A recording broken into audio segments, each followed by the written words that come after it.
ఈ పూట పరిశుద్ధాత్మ దేవుడు ఈ ఆదివారం పగటి పూట ప్రభువ నీ బిడ్డలకి ఏ వర్తమానాన్ని మీరు అందచేయమంటారు అని అడిగినప్పుడు పరిశుద్ధాత్ముడు నాకు ఇచ్చిన వాక్య ధ్యానం ఆదికాండం 17వ అధ్యాయము 20-21 వచనాలు చూడండి. ఆదికాండము 17వ అధ్యాయము 20-21 వచనాలు చూడండి. ఇష్మాయేలును గూర్చి నీవు చేసిన మనవిని నేను వింటిని. నీవు చేసిన మనవి నేను విన్నాను. ఇదిగో నేను అతనిని ఆశీర్వదించి అతనికి సంతానాభివృద్ధి కలగజేసి అత్యధికముగా అతనిని విస్తరింపజేస్తాను. అతడు 12 మంది రాజులను కనును. 12 మంది రాజులను కంటాడు. అతనిని గొప్ప జనముగా చేసేదను. చేతులెత్తి ప్రభుకు స్తోత్రం చెప్పండి. ఈ ఆశీర్వాదాలన్నీ ఎవరివే? ఇష్మాయేలువి.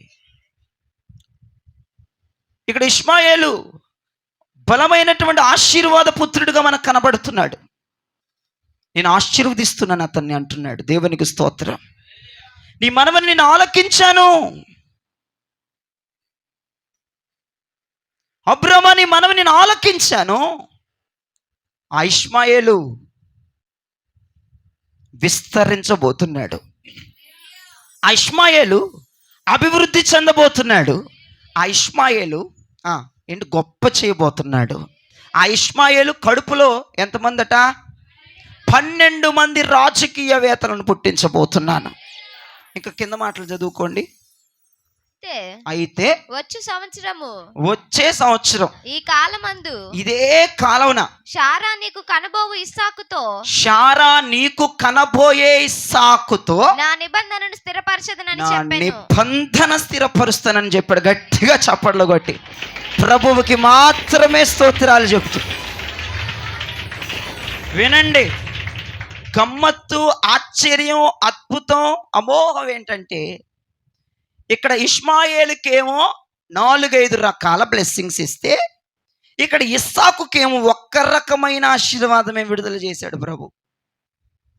మీరనుకుంటారు ప్రభు ఈ వాక్యమే చేయబెట్టి ఇష్మాయేలు వాక్యమే మాకు ఇవ్వండి, ఈ వాగ్దానమే మా పట్ల నెరవేరిపోవాలి, మా పట్ల జరిగిపోవాలి, మా పట్ల రాజకీయవేత్తలు లెగిసిపోవాలి, మా గర్భంలో పుట్టే వాళ్ళు రాజులు అయిపోవాలి, ఇంకేం అవ్వద్దా? ఇటువంటివి చేస్తూ ఉంటారు కొంతమంది ప్రజలు. ఎక్కడ ఆశీర్వాదం కనపడితే అక్కడ చెయ్యేసి ప్రార్థన చేసే భక్తులు ఈ పూట ఎక్కడ ఉన్నారు? ప్రపంచంలో ఉన్నారు. బైబిల్లో ఎక్కడైనా వెతుక్కొని చక్కగా సరిగ్గా ఏలు పెడతారు ఆశీర్వాదం కోసం.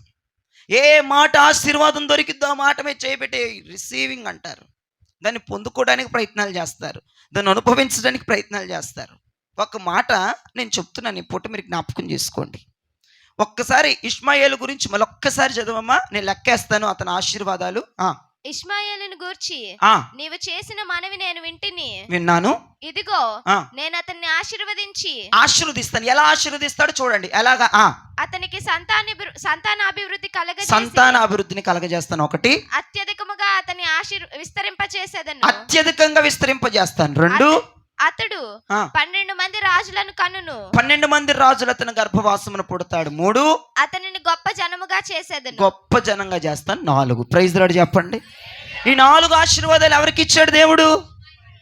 ఇష్మాయేలుకి ఇచ్చాడు. ఇష్మాయేలుకి 4 ఆశీర్వాదాలు ఇచ్చాడు. మరి ఇస్సాక్కి ఎన్ని ఆశీర్వాదాలు? ఏమండి, ఎన్ని ఆశీర్వాదాలు ఉన్నాయి ఇస్సాక్కి? ఎవరు గొప్పలు చెప్పండి ఈ పూట? అమ్మా, వాక్యం తెలిసి చెప్తున్నారా, తెలియక చెప్తున్నారా? ఎందుకు ఇస్సాకు గొప్పోడు అడుగుతా. ఇప్పుడు ఇస్సాకు గొప్పోళ్ళు అన్న వాళ్ళని చెప్పండి, ఎవరు గొప్పోళ్ళు ఇద్దరులో? పాములు ఏమైనా వచ్చినాయి ఇంద్రా? చూడండి చర్చిలోకి చూస్తాను ఇందా నుంచి అంటనే ఉన్నాయి, స్టార్టింగ్ వచ్చిన కాడి నుంచి. ఇద్దరులో ఎవరు గొప్పోళ్ళు? అయ్యా ఆ ఇష్మాయేలుకి 4 ఆశీర్వాదాలు ఉన్నాయి కాబట్టి, డబుల్ పోర్షన్ అనాయింటింగ్ ఉంది కాబట్టి ఆ ఇష్మాయేలే గొప్పోడు అని అంటే మూర్ఖత్వం. అయ్యా ఆ ఇష్మాయేల్ని పక్కన పెడితే ఇస్సాక్కి ఒక్క వాగ్దానమే ఉంది, ఒక్క ఆశీర్వాదం ఉంది. ఇస్సాకే గొప్పోడు అంటే ఎందుకు గొప్పోడు నువ్వు స్టేట్మెంట్ ఇవ్వాలి పూట. నీకు తెలుసో తెలియకో ఇస్సాకు ఇస్సాకు ఇస్సాకు అంటున్నావు, కానీ తెలుసుకుని మాట్లాడడం చాలా శ్రేయస్కరం. అర్థమైందా? తెలియకుండా అంటాం వేరు, తెలిసి మాట్లాడడం వేరు. దేవునికి స్తోత్రం చెప్పండి. తెలిస్తే వాయిస్లు రేజ్ అయ్యాయి, తెలియదు కాబట్టి బుస్ అంటున్నావు. కాబట్టి ఈ పూట నేనైతే అంటాను, వాక్యమైతే అంటుంది, ఆ ఇష్మాయేలు యొక్క ఆశీర్వాదాలు భూ సంబంధమైనవి. 4 ఉండని, 10 ఉండని, 20 ఉండని, 30 ఉండని, 100 ఉండని, భూ సంబంధమైన ఆశీర్వాదాలు భూ సంబంధమైనవి. కానీ పూట పరిశుద్ధాత్మ దేవుడు సంఘానికి ఎవరిని పరిచయం చేస్తున్నాడంటే ఇస్సాకు. అనండి గట్టిగా మాట. ఇస్సాకుకి దేవుడు ఎన్ని ఆశీర్వాదాలు ఇచ్చాడు? ఒక్కటే అన్నాడు. ఏమని? నేను నా నిబంధనను నీ పట్ల స్థిరపరుస్తున్నానని. అక్కడ తెగేసి తెంచవతల పడేశాడు, అంతే. తెంచేశాడు ఇస్సాకేమో. అక్కడ ఇష్మాయేలుకేమో నిన్ను ఆశీర్వదిస్తాను, అభివృద్ధి చేస్తాను, విస్తరింపజేస్తాను, నీ గర్భవాసమున 12 మంది రాజులు పుడతారు. బాగా ఆగట్ల వాగ్దానాలు. ఇక నీకు కూడా వాగ్దానాల మీద వాగ్దానాలు చెప్తే రిసీవ్ అంటనే ఉంటావు పొద్దుగూలు. చెప్పిందే ఇక దడదడ నీతో. దేవుడు వాగ్దానం పలకంగానే వాగ్దానం వెంట రాగానే రిసీవ్ చేసుకోవడం బాగా తెలుసు. ఈ పూట పోయిన వారం వాక్యం ఎలా ఉందో దానికి అనుసంధానంగా ఉంటుంది కొంచెం గొప్ప ఈ వాక్యం. ఇక్కడ ఇష్మాయేలు గొప్పతనం కాదు ఇక్కడ ప్రభు చూపిస్తుంది మనకి. ఇస్సాకు గొప్పతనాన్ని పూట నీకు తెలియజేయాలని సిద్ధంగా ఉన్నాడు పరిశుద్ధాత్ముడు. ఏంటి ఇస్సాకు గొప్పతనం? అయ్యగారు ఇస్సాకుకు ఒకటే, ఇష్మాయేలుకి ఎన్నండి? 4 వాగ్దానాలు. 4 వాగ్దానాలు. ఇస్సాకు అయితే ఒకటే ఉంది. ఇష్మాయేలుకి 4 వాగ్దానాలు కదా. ఇష్మాయేలే గొప్పోడు కాదు. ఏమండి, ఆ ఇష్మాయేలు బిల్డింగ్ కట్టుకున్నాడు కదా, బంగారం కొనుక్కున్నాడు కదా, కార్లు ఉన్నాయి కదా, మిద్దెలు ఉన్నాయి కదా, మేళ్ళు ఉన్నాయి కదా, పొలాలు ఉన్నాయి కదా, స్థలాలు ఉన్నాయి కదా, వాడే గొప్పోడు. నీ మూర్ఖత్వం అంటా నేనైతే. ఎవడు గొప్పోడంటే ప్రభు ఎవడితో అయితే నిబంధన చేస్తారో ఆ జనులు గొప్పవారు. దేవునికి స్తోత్రం చెప్పండి. నిబంధన ఎవరితో చేశాడు? ఇస్సాకుతో చేశాడు. ఆశీర్వాదాలు ఎవరికి ఇచ్చాడు? ఇష్మాయేలుకి ఇచ్చాడు.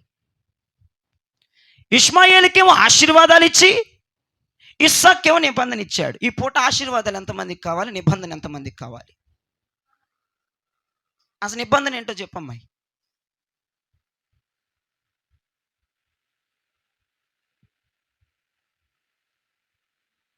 ఇదే మొక్క మరలా చివరిలో అడుగుతా, వాక్యం చివరిలో డిసైడ్ చేసుకోవాలి మీరు. ఆశీర్వాదాలు ఇక్కడున్న అందరికీ కావాలి. అర్థమైందా? మీ అందరికీ ఆశీర్వాదాలు అవసరం. కానీ దానికంటే ప్రాముఖ్యమైనది నిబంధన. Praise the Lord. మీకు ఈ పూట నిబంధనలో ఉన్న ఆశీర్వాదం ఏంటో చెప్తే మీరు నిబంధనే కావాలి అని ఎగురుతూ ఉంటారు. ఎందుకంటే బైబిల్లో నిబంధన అన్నటువంటి మీనింగ్ తెలియక, దాని నుంచి వచ్చే ఆశీర్వాదం తెలియక, దాని నుంచి వచ్చే గొప్పతనం తెలియక మీరు నిబంధనను కోరుకోరు. అభివృద్ధి ఐఎమ్ రిసీవింగ్ అంటాం. 12 మంది రాజులు ఐఎమ్ రిసీవింగ్ అంటాం. ఇవే దీనికి అలవాటు పడిపోతున్నారు క్రైస్తవ ప్రజలు. ఆశీర్వాదాల మీద ఆశీర్వాదాలు, ఆశీర్వాదాల మీద ఆశీర్వాదాలు, ఆశీర్వాదాల మీద ఆశీర్వాదాలు. ఆగట్లా, ఒకదాంతో సరిపెట్టుకోవట్లా. ఒక ఇల్లు కట్టుకుంటే ఇంకొక ఇల్లు కోసం ప్రార్థన చేస్తున్నారు. ఈ ఇల్లు కట్టబడింది కదా, 2వ ఇల్లును కూడా మాకు ఇవ్వు ఆశీర్వదించు అంటున్నారు. ఆశీర్వాదాలు ఎక్కడా ఎవరు ఆపుకోవట్లేదు. దానిని పొందుకోవడానికి ఇష్టపడుతున్నారు, అడ్డగించుకోవడానికి ఇష్టపడట్లేదు. కానీ ఇష్మాయేలుకి 4 ఆశీర్వాదాలు, 4 శుభవచనాలు, 4 ధన్యకరమైన మాటలు ఇస్తే ఇస్సాకుకి ఒక్క మాట ఇచ్చి తేల్చవతల పడేసినట్టు దేవుడు. మీరు మౌనంగా ఉండటం చాలా బాధాకరమైన విషయమని నేను భావిస్తున్నాను ఈ పూట. అవునా? మౌనమే మనల్ని నశింపజేస్తుంది. ఎప్పుడు గుర్తుపెట్టుకోండి. సంఘములో మౌనము మనల్ని నశింపజేస్తుంది. వీధిలో మౌనము మనల్ని ఆశీర్వదిస్తే సంఘంలో మౌనం ఏం చేస్తుంది? మనల్ని. అందుకే ప్రభుకు స్తోత్రం చెప్పండి చేతులెత్తి. సంఘంలో ఎప్పుడు మౌనంగా ఉండొద్దు, అది గుర్తుపెట్టుకోవాలి. బయట మౌనంగా ఉండు, అది నీకు ఆశీర్వాదం. సంఘంలో నోరు తెరువు, అది నీకు ఆశీర్వాదం. దేవునికి స్తోత్రం. మౌనం బయట, లోపల కేకలు. శబ్దాలని చెప్పాను నేను మొన్నే. కాబట్టి మీకు మరలా రివైండ్ చేస్తున్నాను, గుర్తు చేస్తున్నాను ఈ మాటలు, ఓపికతో గుర్తు చేస్తున్నాను. దేవునికి స్తోత్రం. ఇస్సాకుకు ఉన్నటువంటి వాగ్దానం, ఇస్సాకుకు ఉన్నటువంటి వాగ్దాన ఫలం ఏంటిది? నిబంధన. ఒకే ఒక్క మాట. ఈ ఒక్క మాటే మనం ఈ పూట పొందుకొని సంతృప్తిగా తిరిగి వెళ్ళుదుముగాక. Praise the lord. Hallelujah, hallelujah. వీళ్ళిద్దరి ఆశీర్వాదాల గురించి తెలిస్తే ఇష్మాయేలు ఆశీర్వాదం కోరు మీరు. దేవునికి స్తోత్రం చెప్పండి. ఇప్పుడు ఈ పూట ఈ ఇష్మాయేలు ఈ ఇస్సాకు గురించి చెప్తే, అయ్యా నాకు ఇస్సాకు ఆశీర్వాదం కావాలని ఎగబడతారు ఈ పూట. ఎగబడలేదంటే మీరు ఇంక ఏంటో మీరే డిసైడ్ చేసుకోవాలా. అర్థమైందా? ఈ ఇష్మాయేలు యొక్క వాగ్దానాలు అనేక రకాలుగా ఉన్నాయి. ఇస్సాకు వాగ్దానం ఒక రకంగా సింపుల్గా ఉంది. నిబంధన, కొన్ని మాటలు, కొన్ని లెటర్సే. కానీ ఇష్మాయేలు యొక్క లెటర్స్, ఇష్మాయేలు యొక్క వాగ్దానాలు ఇంత పొడుగు వాగ్దానాలు, ఇంత పొడుగు క్యాలెండర్లు వాగ్దానాలు, ఇంత పొడుగు కార్డులు ఇష్మాయేలుకి. కానీ ఇస్సాకుకి చిన్న పాకెట్లో పెట్టుకునే వాగ్దానం ఇచ్చి సరిపెట్టుకోరా అన్నాడు. దేవునికి స్తోత్రం. చిన్న పాకెట్లో, అది ఎంత కనపడదు, చిన్న పాకెట్లో పెట్టుకునేది. కానీ ఇష్మాయేలుకి పెద్ద పెద్ద క్యాలెండర్లు ఇచ్చేసాడు. ఇంత పెద్ద లామినేషన్ చేపించి ఇచ్చాడు, పెద్ద పెద్ద. ఇంట్లో పెట్టుకుంటే 5 కళ్ళు 6 కళ్ళు పెట్టి చూసిన ఆనవ కళ్ళకి అంత పెద్ద ఇచ్చేసాడు ఇష్మాయేలుకి. దేవునికి స్తోత్రం. మనకు అంత పెద్ద ఎత్తేనే ఆశీర్వాదం అనుకుంటారు, తిక్కల మోక. పాకెట్లో పెట్టుకున్నది ఎంత కృప తెలుసా నీకు? పాకెట్లో పెట్టుకునేటువంటి ఆ నిబంధన, ఆ ఇస్సాకుతో చేసిన నిబంధన ఎటువంటి శ్రేష్టతలు కలిగి ఉన్నాయో తెలుసా? అయితే ఒకరోజు అబ్రాహాముతో ప్రభు అన్నాడు, అబ్రాహామా, నేను నీకు పాలు తేనెలు ప్రవహించు దేశమును స్వాస్థ్యముగా ఇవ్వబోతున్నాను. Praise the Lord. పాలు తేనెలు ప్రవహిస్తాయి. అక్కడ ఏ చెట్లు కొన్ని వందల సంవత్సరములు ఆ చెట్లు బ్రతుకుతాయి. అక్కడ పశువులకు మంచి గడ్డి దొరుకుతూ ఉంది. ఆ పశువులది తిని వాటి పాలుని కొండలకేసి రుద్దితే ఆ పాలు ప్రవహించుచున్న దేశం, అది స్వచ్ఛమైన దేశము. నీవు భూమిని తవ్వితే ఇంద్రఘనాలు బయటపడతాయి. నువ్వు కొండలను తవ్వితే అదిగో శ్రేష్టమైనటువంటి కణాలు బయటపడతాయని దేవుడు అబ్రాహాముతో చెప్పాడు. దేవునికి స్తోత్రం. అటువంటి శ్రేష్టమైన దేశానికి ఇస్తానంటే అబ్రాహాము ఏమన్నాడు తెలుసా? నాకు పునాదులు కలిగిన పట్టణం కావాలన్నాడు. దేవునికి స్తోత్రం చెప్పు. ఆ మాట మాట్లాడాడు, ప్రభు నాకు పునాదులు కలిగిన పట్టణం కావాలి. అబ్రహాము కాలంలో పునాదుల వరకు కట్టబడింది పరలోకం. దేవునికి స్తోత్రం చెప్పండి. పునాదులు కట్టబడి బిల్డింగ్ ఎస్టిమేషన్ చేసేసాడు అబ్రహాము. పునాదులు చూసి బిల్డింగ్ ఎలా ఉండబోతుందో, దాని వైభోగం ఎలా ఉండబోతుందో ఎస్టిమేషన్ వేసేసి, అయ్యా ఈ కణానేమో కానీ నాకు పునాదులు కలిగిన పట్టణం కావాలన్నాడు. దేవునికి స్తోత్రం. దేవుడు అన్నాడు, కనాను గురించి రకరకాలుగా వర్ణించాడు. అక్కడ చెట్లు కొన్ని వందల సంవత్సరాలు బ్రతుకుతాయి. అక్కడ ఫలాలు చాలా ఆరోగ్యం ఇస్తాయి. అక్కడ భూమిని తవ్వితే ఓ బంగారపు కణాలు బయటపడతాయి. కొండలను తవ్వితే ఒక బంగారపు ఖనిజాలు బయటపడతాయి అని దేవుడు చెప్తే, అంత శ్రేష్టముగా వర్ణిస్తే కణాన్ని నాకు అదొద్దు, నాకు పునాదులు కలిగిన పట్టణం కావాలన్నాడు. అదే విశ్వాసంతో బ్రతికాడు, అదే నిరీక్షణతో బ్రతికాడు.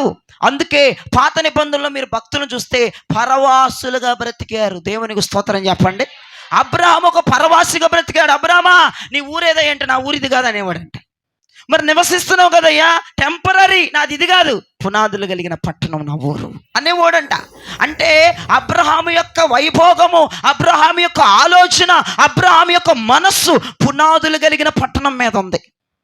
నేనేం చెప్తున్నానంటే, ఈ ఇష్మాయేలుకి 4-5 వాగ్దానాలు అయితే, ఇస్సాకు ఒకటైతే, ఈ అబ్రహాము గారు కూడా ఆ కనానుని అంత రకంగా వర్ణిస్తే, నాకు అదొద్దు, నాకు పునాదులు కలిగిన పట్టణం కావాలని కోరుకున్న వ్యక్తి. అంటే నాకు అయ్యా ఇల్లు కానీ అది కానీ ఇది కానీ ఆరోగ్యం కానీ ఎప్పుడు ఉంటే పోతాయి అయ్యా, నాకు నిబంధన కావాలని కోరుకున్నాడు. దేవునికి స్తోత్రం. అంటే అబ్రహాము కాలంలో పునాదులు మాత్రమే కట్టబడ్డాయి. ప్రభువా నాకు ఆ పునాదులు, అందుకే అంటాడు పునాదులు కలిగిన పట్టణం అంటాడు. దానికి ఏమున్నాయంట? పునాదులు వేయబడ్డాయి. కన్స్ట్రక్షన్ ఇంకా జరగలేదు. అప్పుడు పునాదులు మాత్రమే గీయబడి ఉన్నటువంటి ఆ పట్టణము పునాదులు చూసి, పునాదులు స్ట్రాంగ్ చూసి, పునాదులు ఎత్తు చూసి, పునాదుల బలం చూసి, ఆ బిల్డింగ్ కన్స్ట్రక్షన్ ఊహించుకొని నాకు అదే కావాలి అని కోరుకున్న వ్యక్తి అబ్రహాము. దేవునికి స్తోత్రం. అటువంటి భక్తులండి మన పితరులు, అటువంటి విశ్వాస వీరులు మన వాళ్ళు. నాకు నిబంధన కావాలని కోరుకున్నారే కానీ భూ సంబంధమైనవి కావాలని కోరుకోలేదు ఎప్పుడు కూడా. అది మీరు జ్ఞాపకం చేసుకోండి. పరవాసులుగా బ్రతికినట్లుగా వాక్యం సెలవిస్తుంది. ఈ పూట నువ్వు దేనిని కోరుకునే వ్యక్తిలా ఉన్నావు? అయ్యా విస్తరింప, ఆమేన్ ఆమేన్ ఆమేన్. రాజులు పుట్టబోతున్నారు, ఆమేన్. నీ బిడ్డలు రాజులు అవ్వబోతున్నారు, ఆమేన్. ఇవి కాదు మనకు కావాల్సింది ఈ పూట. నిబంధన అన్న చేతుల పైకెత్తి దీనిలో ఉన్న శ్రేష్టత, దీనిలో ఉన్న ఆశీర్వాదం, దీనిలో ఉన్న సౌభాగ్యం నీకు తెలిస్తే నీవు ధన్యుడువు, ధన్యురాలవు. ఈ పూట పరిశుద్ధాత్ముడు నిర్మోహమాటముగా నీతో మాట్లాడునుగాక. నిబంధన చాలా శ్రేయస్కరమైనది. ఆదికాండం 21లో మీరు చూస్తే 8వ అధ్యాయం, ఆదికాండం 21వ అధ్యాయము 8, 9, 10 వచనాలు చూడండి. ఆ పిల్లవాడు పెరిగి పాలు విడిచెను. ఇస్సాకు పాలు విడిచిన దినమందు అబ్రహాము గొప్ప విందు చేసెను. అప్పుడు అబ్రాహామునకు ఐగుప్తురాలైన హాగరు కనిన కుమారుడు పరిహసించుట సారా చూచి, ఈ దాసిని దీని కుమారుని వెళ్ళగొట్టుము, ఈ దాసి కుమారుడు నా కుమారుడైన ఇస్సాకుతో వారసుడై ఉండడని అబ్రహాము. ఈ దాసి కుమారుడు చెప్పరేంటండి?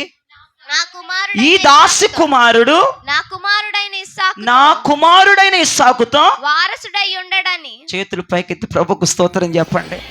శారం అంటుంది.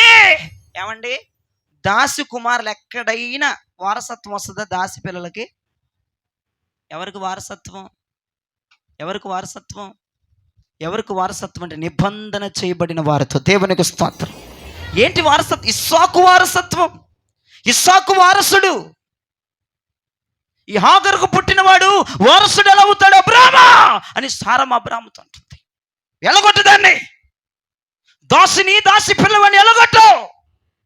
వినండి, దాసి పిల్లలకి ఆశీర్వాదాలు అయితే నిబంధన చేయబడిన వాళ్ళకి ఏంటిది? వారసత్వపు హక్కును దేవుడు ఇవ్వగలిగిన మఖతీరుడై ఉన్నాడు. ఇప్పుడు చెప్పండి, మీరు దాసి పిల్లల నిబంధన జనుల? నిబంధనలకు వారసత్వం, దాసి పిల్లలకు ఆశీర్వాదం. ఏం కావాలి చెప్పు? దాసి పిల్లలు ఎంతమంది ఉన్నారు? చేతులు ఎత్తండి.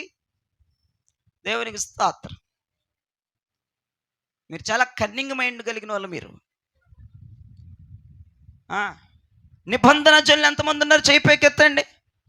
ఇప్పుడు మనందరికి ఏం రాబోతుందంట? వారసత్వం అండి. మనం వారసులం. దేవునికి స్తోత్రం. మనం వారసత్వానికి అర్హులం అంటుంది శారమ్మ. ఇదిగో దాసి పిల్లవాడు వారసుడు ఎక్కడవుతాడు చూపించి నాకు. ఏ చట్టం చెప్తుంది దాసి పిల్లల వారసులని? ఏ చట్టంలో ఉంది దాసి పిల్లల వారసులని?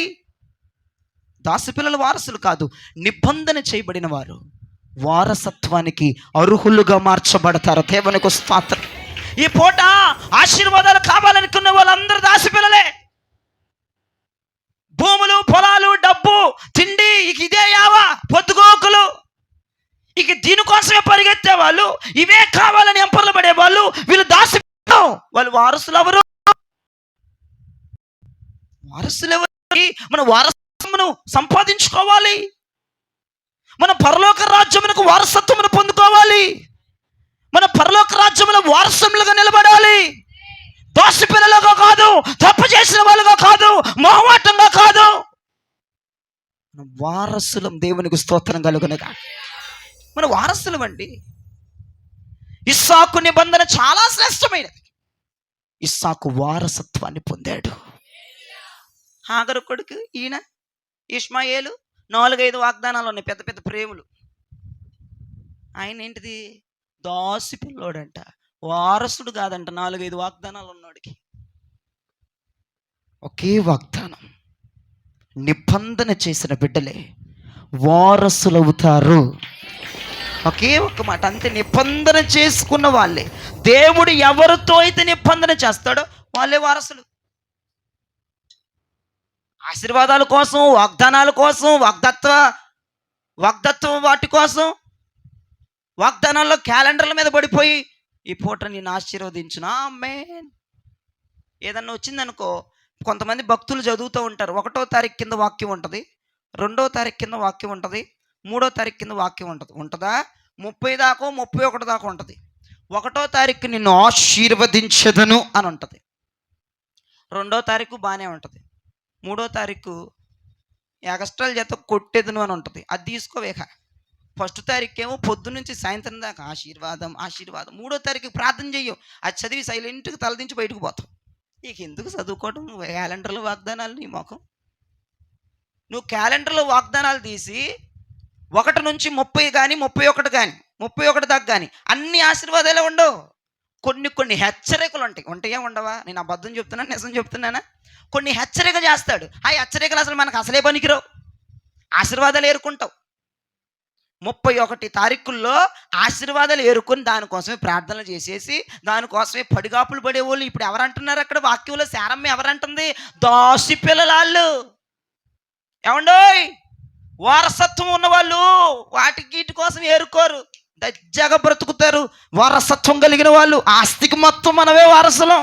పరలోక రాజ్యమునకు పునాదులు కలిగిన పట్టణానికి వారసత్వం కలిగిన వాళ్ళు మన చిన్న చిన్న చెల్ల పెంకుల కోసం ఏరుకోవటం అవసరం లేదు. సమస్త ఆస్తికి కర్త అయిన దేవుని పిల్లలం మనం. దేవునికి మహిమ కలుగునుగా. 1వ తారీఖు ఆశీర్వాదం నాకే, 3 నాకే, 5 నాకే, 2 నాకొద్దు. ఈ బాంద 1 నుంచి 31 దాకా నాకే అనుకునేవాడు వారసుడు. దేవునికి స్తోత్రం. ఏదైనా వారసత్వంలో ఉన్నవారు ఎలా ఉంటారంటేనండి, నిశ్చింతగా ఉంటారు. ఎందుకంటే చట్టం కూడా ఏం చేస్తాడంటే వాళ్ళకే ఆస్తిపాస్తులను పంపిణీ చేస్తే వీడు నిశ్చింతగా ఉంటాడు. మిగతా వాళ్ళు అటు పరిగెత్తు, ఇటు పరిగెత్తు, స్వస్థత అటు పరిగెత్తు, విడుదల ఇటు పరిగెత్తు. వాక్యం అయితే నా దగ్గరికి, ఉపదేశం అయితే నా దగ్గరికి, ఇంకోటి ముచ్చట కలిగించే మాటలు నేను చెప్పనుగా, ముచ్చట ఇంకొకరు. ఈ మోకు నువ్వు దాసిపిల్లవాడువా నువ్వు? అడుక్కుంటున్నావు. గిక్కున్నవాడి దగ్గర అడుక్కునేవాళ్ళలాగా వెళ్ళిపోయి ఏరుకుంటున్నావేంటమ్మా చెల్ల పెంకులు?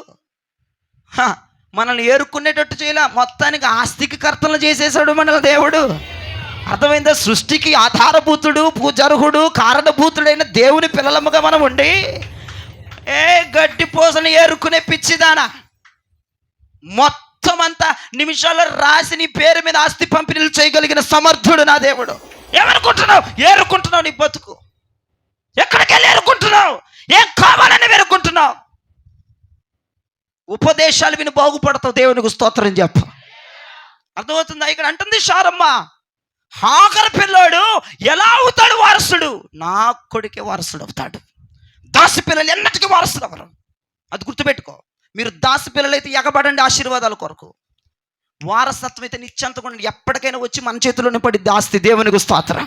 ఎప్పటికైనా నువ్వు పోరాడాల్సిన అవసరంలా, మన చేతులకు రాసి పంపిణీ చేస్తాడు దేవుడు.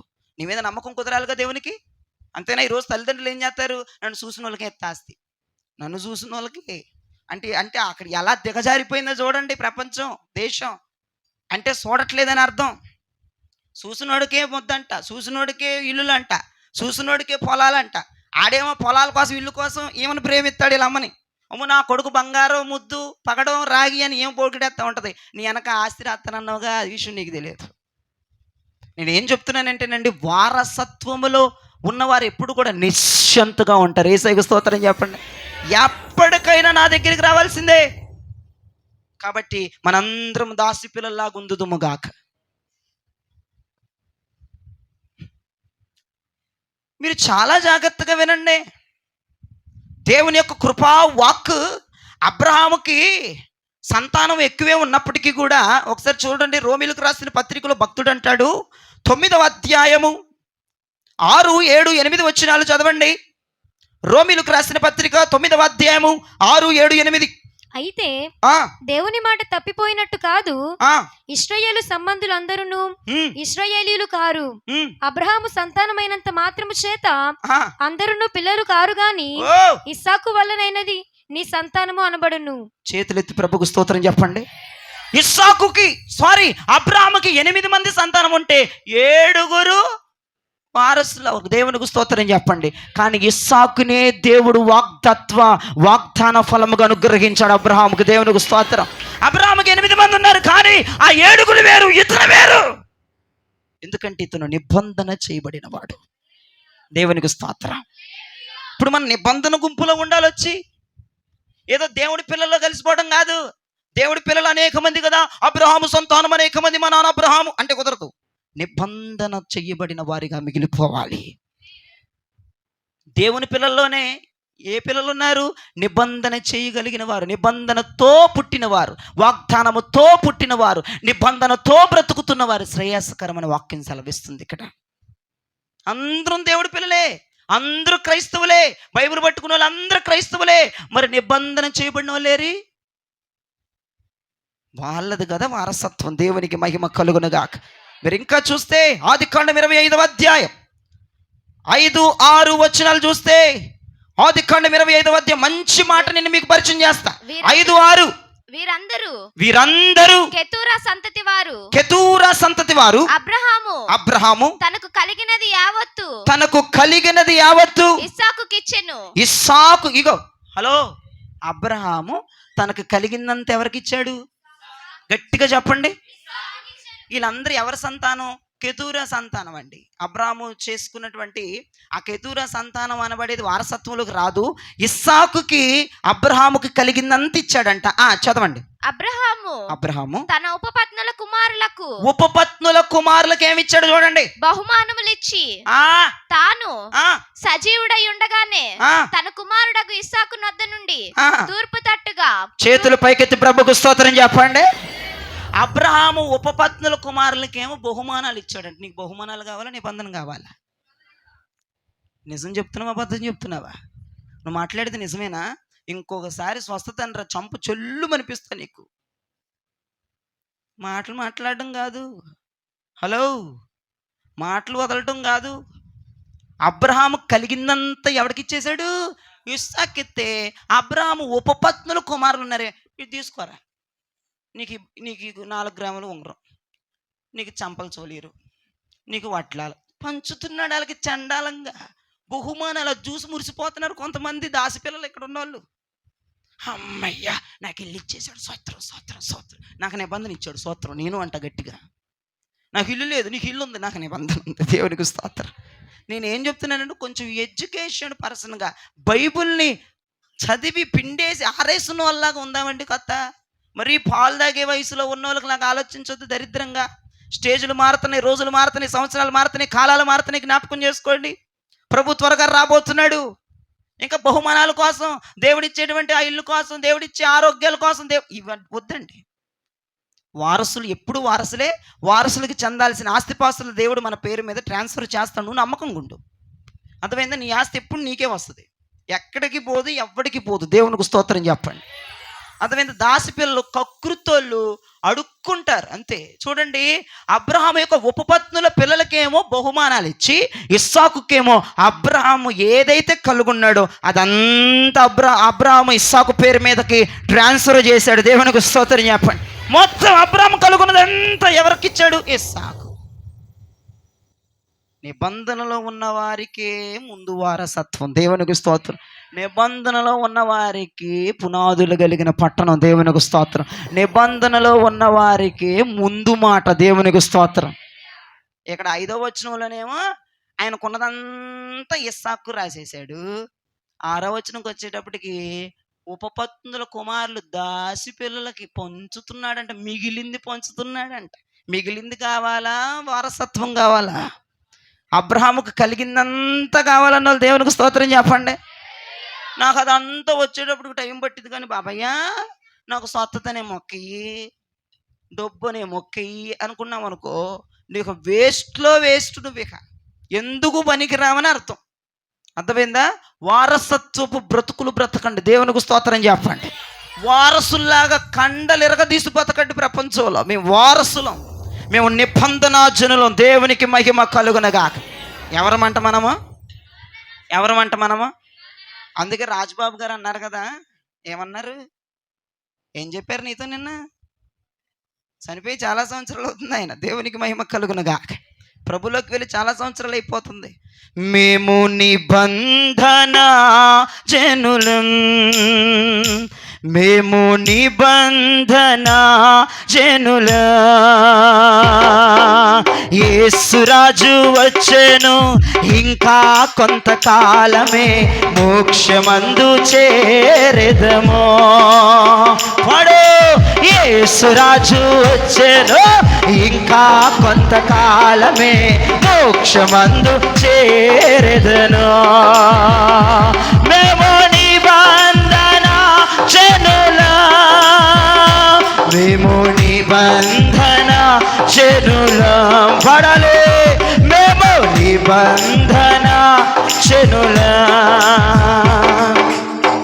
అబ్రహాము నీతికి వారసులం, ఐగుప్తు దాటిన అనేకుల. అబ్రహాము నీతికే వారసులం, మేము ఐగుప్తు దాటిన అనేకుల. మోషే బడిలో బాలురమో, మోషే బడిలో బాలురమో, యేసయ్య వడిలో కృతార్థులం, ప్రియ పుత్రులం. మేము నిబంధన, గట్టిగా హుషారుగా, మేము నిబంధన జనుల, యేసురాజు వచ్చెను ఇంకా కొంతకాలమే మోక్షమందు చేరెదము.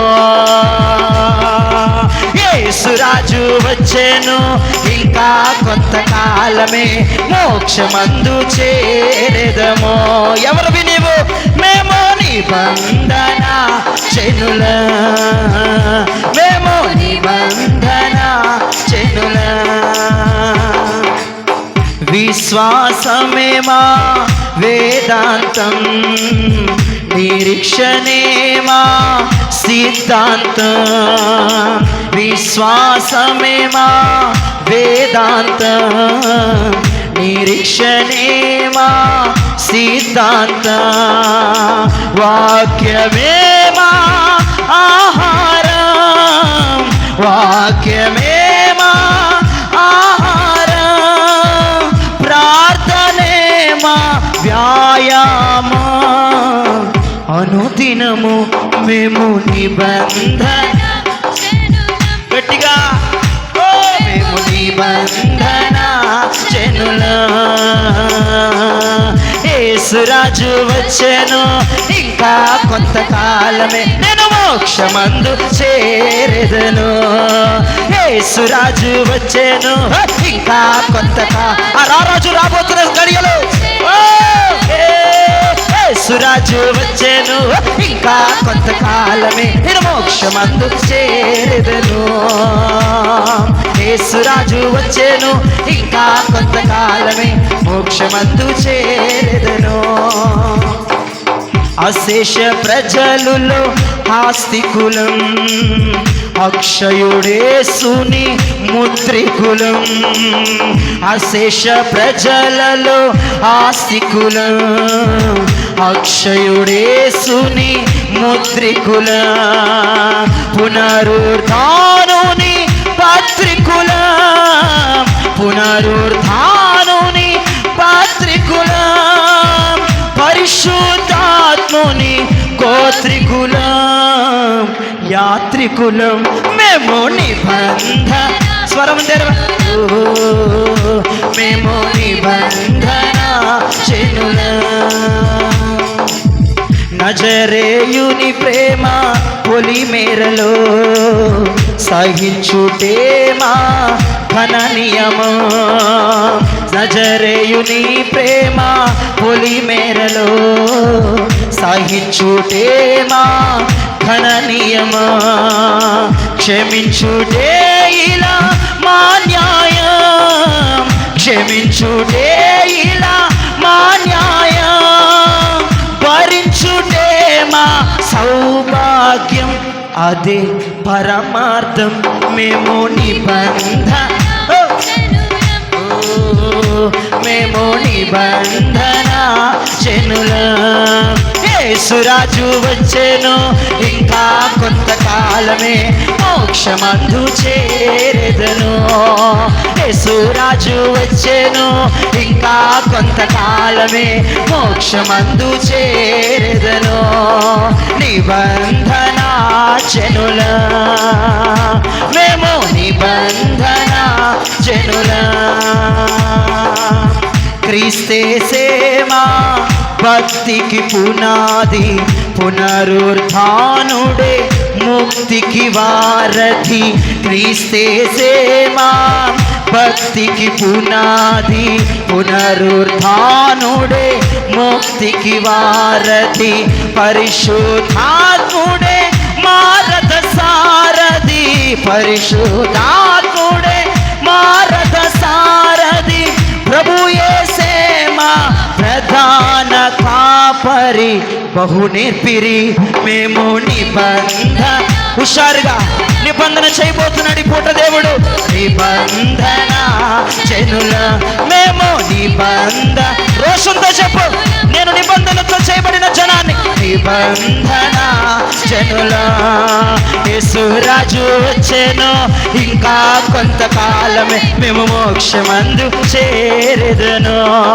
యేసురాజు వచ్చెను ఇంకా కొంతకాలమే నేను మోక్షమందు చేరెదను.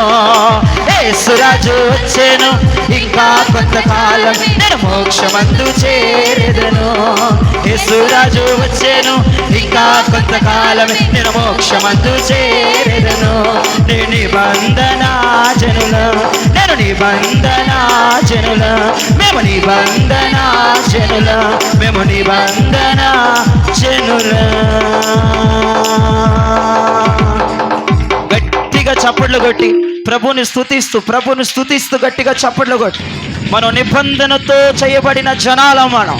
మన వారసులం, పరలోక రాజ్యమునకు వారసత్వం పొందినవారు.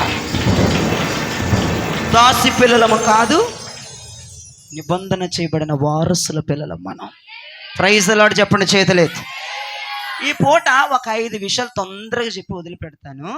నిబంధనలో ఉన్న ఆశీర్వాదాలు 5 విషయాలు చెప్పి తొందరగా ముగించి మీ తలల మీద ఒక్క 2-3 నిమిషాలు చేతులుంచి మిమ్మల్ని అభిషేకిస్తాను. చాలా జాగ్రత్తగా వినండి నా వైపు చూసి. మొదటి మాట, అసలు నిబంధనలో ఉన్న ఆశీర్వాదం ఏంటి అనేది తెలుసుకుందాం. ఆదికాండం 6వ అధ్యాయము 17-18 వచనాలు చూడండి. ఆదికాండం 6వ అధ్యాయము 17-18 వచనాలు. ఇదిగో నేనే జీవవాయువు గల సమస్త శరీరాలను ఆకాశము క్రింద నుండకుండా నాశనము చేయుటకు భూమి మీదకి జల ప్రవాహం రప్పించుచున్నాను. లోకమందున్న సమస్తమును చనిపోవును, అయితే నీతో నా నిబంధన స్థిరపరచుదును. నీవును నీతో కూడా నీ కుమారులను నీ భార్యయు నీ కోడండ్రును ఆ ఓడలో ప్రవేశింపవలెను. స్తోత్రం చెప్పండి. నా వైపు చూస్తే మీకు మంచి మాట చెప్తా. దేవుడు అన్నాడు నోవాహు, భూమి మీద ఉన్న సమస్త జీవముతో ఉన్నవన్నీ నేను చంపేయబోతున్నాను, కానీ నేను నీకు నిబంధన చేస్తున్నా. స్తోత్రం చెప్పండి. నేను నీతో నిబంధన చేస్తున్నా అని దేవుడు అంటాడు. 7వ అధ్యాయం 7వ వచనం చూడండి ఒకసారి. ఆదికాండం 7:7 ఏం చేయబడ్డాడు చూడండి నిబంధన చేసినటువంటి నోవాహు. అప్పుడు నోవాహును అతనితో కూడా అతని కుమారులను అతని భార్యయు అతని కోడండ్రును ఆ జల ప్రవాహములను తప్పించుకొనుటకై ఆ ఓడలో చేతులెత్తి స్తోత్రం చెప్పండి. నిబంధన చేయబడిన వారు తప్పించబడతారు. Praise the lord. వచ్చుచున్న ఉపద్రవం, వచ్చుచున్న ఒత్తిళ్లు, వచ్చుచున్న భయంకరమైన మారణ హోండలు, వచ్చుచున్నటువంటి జలప్రలయం, వచ్చుచున్న ఉగ్రతకి నువ్వు ఉండవు, దాంట్లో నువ్వు నాశనం అవ్వవు. మరి ఏం చేయబడతావు? నువ్వు సపరేట్ చేయబడతావు. దేవునికి స్తోత్రం. ఎందుకు దేవుడిని సపరేట్ చేస్తున్నాడు? ఎందుకు దేవుడిని తప్పించాడు? అందరితో పాటు ఎందుకు నిన్ను చంపలేదంటే ఆయన స్పెషల్గా నీతో నిబంధన చేశాడు. నిబంధన చేసిన వాళ్ళందరినీ తప్పించి వాళ్ళలోకి ఎక్కిస్తాడు. దేవునికి స్తోత్రం చెప్పండి. నిబంధన అంటే మామూలు విషయం అనుకుంటున్నారు ఏంటండి? మామూలు విషయమా? దేవుడు అన్నాడు భూమి మీద జీవముతో ఉన్న ప్రతిదీ చచ్చిపోతే, కానీ నేను నీతో నిబంధన చేస్తున్నా, నువ్వు నీ కుటుంబం బ్రతికిద్ది. ప్రైజ్ ది లార్డ్ చెప్పండి. నువ్వు నీ కుటుంబమే బ్రతికిద్ది. భూమి మీద ఉన్న సకల ప్రాణులు సస్తాయి. ఈ పూట నువ్వు సావాలంటే దాసు పిల్లలుగా ఉండు, చావకూడదు, నేను బ్రతకాలి. వచ్చుచున్న ఆ ఉప్పెనలు, ఆ మహాశ్రమలు, ఆ మారణ హోండలు, ఆ యొక్క ఉగ్ర రూపానికి మా కుటుంబం తప్పించబడాలంటే ఈ పూట దేవునితో నిబంధన చేస్తాడు. నోరు మూసుకొని నిబంధన చేయించుకో. మోకరించి నీ తలల మీద చేతుల నుంచి నిబంధన చేయించుకో. లేదు, నిబంధన చేయించుకున్నా సరే దాసి పిల్లల్లాగే ఇంకా భూ సంబంధమైన వాటి కోసం కకృతి పడతావా?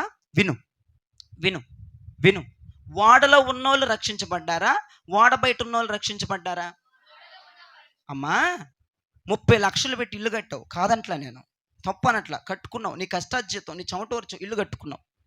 70 లక్షలు పెట్టి ఫ్లాట్ కొన్నావు, 80 లక్షలు పెట్టి అన్నీ కొన్నావు. నిన్ను ఈ ఇల్లు రక్షించిద్దా? సంఘం అనే ఇల్లు రక్షించిద్దా రేపటి రోజున? కదా. నువ్వు తెలుసుకొని బుద్ధి దగ్గర పెట్టుకుని భక్తి చేయి. నీవు 30, 20, 15, 20, 30, 25, 40 పెట్టి కొనుక్కున్న ఇల్లులు నిన్ను ఎన్నటికీ కాపాడలేవు. సంఘం అనేటి వాడ మాత్రమే నిన్ను తప్పించి నిన్ను కాపాడి నిబంధన చేసిన వారు సంఘమునకు పరిమితైపోవాలి. దేవునికి స్తోత్రం. నిబంధన చేయబడిన ప్రజలు సంఘమునకు పరిగెత్తాలి. నిబంధన చేయబడిన ప్రజలు సంఘప్రీతితో ఉండాలి. నిబంధన చేయబడిన ప్రజలు సంఘములో కాపాడబడాలి. నిబంధన చేయబడిన ప్రజలు సంఘమే వారికి క్షేమమైపోవాలి. నువ్వు కట్టుకున్న ఇల్లులను ఎలా శుభ్రం చేస్తావో, ఏ వస్తువు పాడవకుండా ఎలా చూస్తావో, సంఘము పట్ల అలా ప్రీతి కలిగి ఉండాలి. రేపు ఈ సంఘమే నిన్ను కాపాడిద్ది. అర్థమైందా? నువ్వు కొనుక్కున్న వాహనాలు నిన్ను కాపాడవు, నువ్వు చేస్తున్న పని నిన్ను కాపాడదు, నువ్వు సంపాదించి వెనక దాస్తున్న డబ్బు నిన్ను కాపాడదు. రాసిస్తా నీకు నేను రాసిస్తా. ఎన్ని లక్షలు నువ్వు సంపాదించినా అవి నిన్ను కాపాడవు. ఎన్ని బిల్డింగులు కట్టినా అవి నిన్ను కాపాడవు. ఎన్ని వాహనాలు కొన్నా అవి నిన్ను కాపాడవు. ఎంత బంగారం కొన్నా అది నిన్ను కాపాడదు. చివరికి ఈ వాడే గత అయింది నీకు. అది కూడా నీకు అవ్వదు, నిబంధన చేసిన వాళ్ళకి గతి అయింది. దేవునికి స్తోత్రం చెప్పండి. ఈ పూట నిబంధన నీతో చేస్తానని మంచిగా దేవుడే దిగొచ్చాడు ఈ పగటి పూట. నువ్వు నిబంధన చేయించుకోకుండా ఇంకా దాసిపిల్లలాగా ఉంటాను, నాకు ఆ కొత్తిమీర కావాలి, కరివేపాకు కావాలి, ఉల్లిగడ్డ కావాలి, ఎల్లుల్లిపాయ కావాలంటే ఇస్తాడు. కానీ ఎందుకు పనికి రాకుండా పోతావు రానున్న దినాల్లో. కాబట్టి శాశ్వతమైన పరిష్కారం వెతుక్కొని భక్తి జీవితానికి పునాదులు కలిగిన పట్టణాన్ని అబ్రహాం కోరుకున్నట్లుగా నువ్వు కోరుకైపోట. దేవునికి స్తోత్రం. ఎవరికైనా ఇవ్వబడతాయి. దాసిపిల్లలకి ఎత్తాడంటే అవి వారసులకి మొత్తం అంతా ఆస్తి అంతా రాసి ఇచ్చేస్తాడంట. దాసిపిల్లలకి కొద్దో గొప్ప గీకెత్తాడంట. దేవునికి స్తోత్రం చెప్పండి. మనకి గీకి ఇవ్వద్దు, మొత్తం అంతా మన పేరు మీద పెట్టాలి. దేవునికి మహిమ కలుగునగా.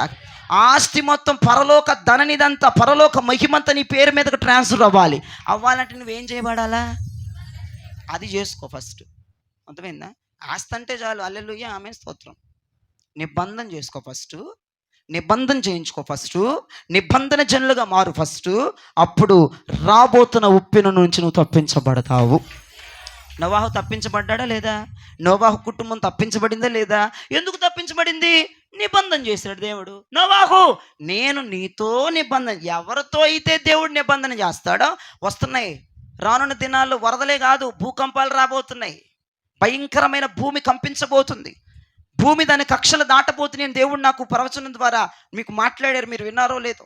రానున్న దినాల్లో భయంకరమైనటువంటి భూకంపాలు చూడబోతున్నావు. నెక్స్ట్ సంవత్సరంలో భయంకరమైనటువంటి ఆ ప్రకృతి వైపరీత్యాలు కలగబోతున్నాయి వచ్చే 2025లో. మీరు జ్ఞాపకం చేసుకోండి. వాటన్నిటిలో నుంచి నువ్వు తప్పించబడాలంటే నీవు నిబంధన చెయ్యబడాలి. నిబంధన చెయ్యబడితేనే తప్పించబడి ఈ వాడలో చేర్చబడతావు. లేదు అనుకున్నావా? నువ్వు సంపాదించి నమ్ముకుంటున్నావా? నువ్వు కట్టుకుంటే నమ్ముకుంటున్నావా? నిలువెత్తున ముంచి నిన్ను సర్వనాశనం చేస్తాయి. వినండి, చాలా జాగ్రత్తగా వినండి. ఈ ప్రపంచంలో ఉన్న రాజకీయ వ్యవస్థ నాశనం అయిపోద్ది రానున్న దినాల్లో. చాలా జాగ్రత్తగా వినండి. రాజకీయ వ్యవస్థ, వ్యాపార వ్యవస్థ, వైద్య వ్యవస్థ, కుటుంబ వ్యవస్థ, సంసార వ్యవస్థ, ఏ వ్యవస్థలు ఉండవు, ఒకే వ్యవస్థ ఉంటుంది, సంఘ వ్యవస్థ. Praise the Lord. సంఘ స్థాపన, సంఘ నాయకుడు, చివరికి మిగిలిపోతారు. ప్రతి వ్యవస్థలు సర్వనాశనం అయిపోతాయి. రానున్న దినాల్లో నువ్వే వ్యవస్థలో ఉండటానికి ఇష్టపడొద్దు. సంఘ వ్యవస్థలో ఉండటానికి ఇష్టపడు, ఓడ వ్యవస్థలో ఉండటానికి ఇష్టపడు, ఓడలోనికి రావటానికి ఇష్టపడు, సంఘం మీద ప్రీతి కలిగి ఉండటం ఇష్టపడు, సంఘమును ప్రేమించడం ఇష్టపడు, సంఘమును ఆదరించడం ఇష్టపడు, సంఘములకు రావటానికి ఇష్టపడు, సంఘములో కూర్చోడానికి ఇష్టపడు, సంఘములైన మాటలు వినటానికి ఇష్టపడు. వ్యవస్థలో ఉండడానికి ఇష్టపడొద్దు. నా బిడ్డలు రాజకీయ నాయకులు వెనక తిరగాలి, నా బిడ్డలు గొప్ప గొప్ప వ్యవస్థలో జాయిన్ అవ్వాలి, గొప్ప గొప్ప జాబు వ్యవస్థలో జాయిన్ అవ్వాలి, గొప్ప గొప్ప టెక్కులు, ఎంటెక్కులు, బీటెక్కులు చేయాలి. ఆ టెక్కులన్నీ నాశనం అయిపోయే రోజులు రాబోతున్నాయి. ఆ టెక్కుల్లో నీ బిడ్డలు ఉండాలని ఆశ కోరుకోవద్దు. నీ బిడ్డలు దేంట్లో ఉండాలంటే సంఘం అనే వ్యవస్థలో నీ బిడ్డలు ఉండాలి. నీ భర్త సంఘం అనే వ్యవస్థలో ఉండాలి, నీవు సంఘం అనే వ్యవస్థలో ఉండాలి. నా దేవుడి పూట నీతో నిబంధన చేస్తున్నాడు, నీవు తప్పించబడతావు. సవాలిస్తున్న నువ్వు తప్పించబడతావు. నీకు నిబంధన జరిగిన మరుక్షణమే నువ్వు తప్పించబడతావు. 2025లో రాబోతున్న ప్రకృతి వైపరీత్యాలు నిన్ను ఏమీ చేయలేవు. దేవునికి స్తోత్రం. 2025లో రాబోతున్న శ్రమలు నిన్ను ఏమీ చేయలేవు. దేవునికి స్తోత్రం. 2025లో రాబోతున్న అగ్ని శ్రమలు, అగ్ని వాసన కూడా నీ శరీరానికి అంటితో చెప్పు. నాకు నిబంధన చేయబడు, తప్పించబడతారు నువ్వు, నీ కుటుంబం. దేవునికి స్తోత్రం. మొదటి ఆశీర్వాదం, నిబంధనలో ఏ ఆశీర్వాదం ఉంది? మొదట్లో తప్పించబడతావు, నిబంధన చేస్తే. ఇక రెండవ ఆశీర్వాదం త్వరగా నిర్గమాకాండం 34వ అధ్యాయం 10-11 వచనాలు చూడండి. నిర్గమాకాండం 34వ అధ్యాయం 10-11 వచనాలు. అందుకు ఆయన, నేను ఇదిగో నేను ఒక నిబంధన చేయుచున్నాను, ఒక నిబంధన చేస్తున్నాను, భూమి మీద ఎక్కడైనను, భూమి మీద ఎక్కడైనను, ఏ జనములోనైనను, ఏ జనములోనైనను చేయబడిన అద్భుతములు, చెయ్యని అద్భుతాలు నీ ప్రజల ఎదుట చేసేదను, నీ ప్రజల ఎదుట చేస్తాను. నీవు ఏ ప్రజల నడుమనున్నావో, ఏ ప్రజల నడుమున ఉన్నావో ఆ ప్రజలందరూ యెహోవా కార్యమును చూచెదరు. యెహోవా కార్యాలు చూస్తారు. చేతులెత్తి స్తోత్రం చెప్పండి. మోషే నిబంధన ఎవరితో చేస్తున్నాడు దేవుడు? మోషే, నేను నీకు ఒక నిబంధన చేస్తున్నాను, భూమి మీద ఎక్కడ ఎప్పుడు ఎవరిలో జరగని కార్యాలు జరిగిస్తానన్నాడు. ఈ అద్భుతాలను బట్టి దేవునికి స్తోత్రం చెప్పండి. దేవుడు ఏ నిబంధన చేస్తున్నాడు తెలుసా? ఎక్కడా జరిగిన అద్భుతం మన పట్ల జరగబోతుంది. ఇది కొంచెం సవరణ తీస్తా, నేను ఇప్పుడు కొంచెం సవరణ తీస్తా. మనం ఇన్ని సంవత్సరాలు అద్భుతాల కోసం వెయిట్ చేస్తున్నాం కదా. అద్భుతం జరగాలి, ఆశ్చర్యం జరగాలి, స్వస్థత కలగాలి, విడుదల రావాలి, మేము బాగుపడాలి, ఆర్థికంగా బలపడాలి అనుకుంటున్నావు కదా. నువ్వు ఇన్ని సంవత్సరాలు ఇదే భక్తి చేస్తున్నావు కదా. ఇప్పుడు నుంచి ఈ భక్తి చేయి. దేవుడు ఏమన్నాడంటే, మోషే, నేను నీకు ఒక నిబంధన చేస్తున్నాను, భూమి మీద ఎక్కడా చూడలేదు అద్భుతాలు, మీరు ఆ అద్భుతాలు నేను మీ పట్ల చేయబోతున్నాను అన్నాడు దేవుడు. ఇది కొంచెం సవరదీసి యెషయా గ్రంథ ప్రవక్త అంటున్నాడు. చూడండి, యెషయా గ్రంథ ప్రవక్త అంటున్నాడు, యెషయా ప్రవక్త మాట్లాడుతున్నాడు. చూడండి 8వ అధ్యాయము 18వ వచనం చూడండి ఒకసారి. ఇదిగో నేనును యెహోవా నాకిచ్చిన పిల్లలను సియోను కొండ మీద నివసించు సైన్యములకు అధిపతియగు యెహోవా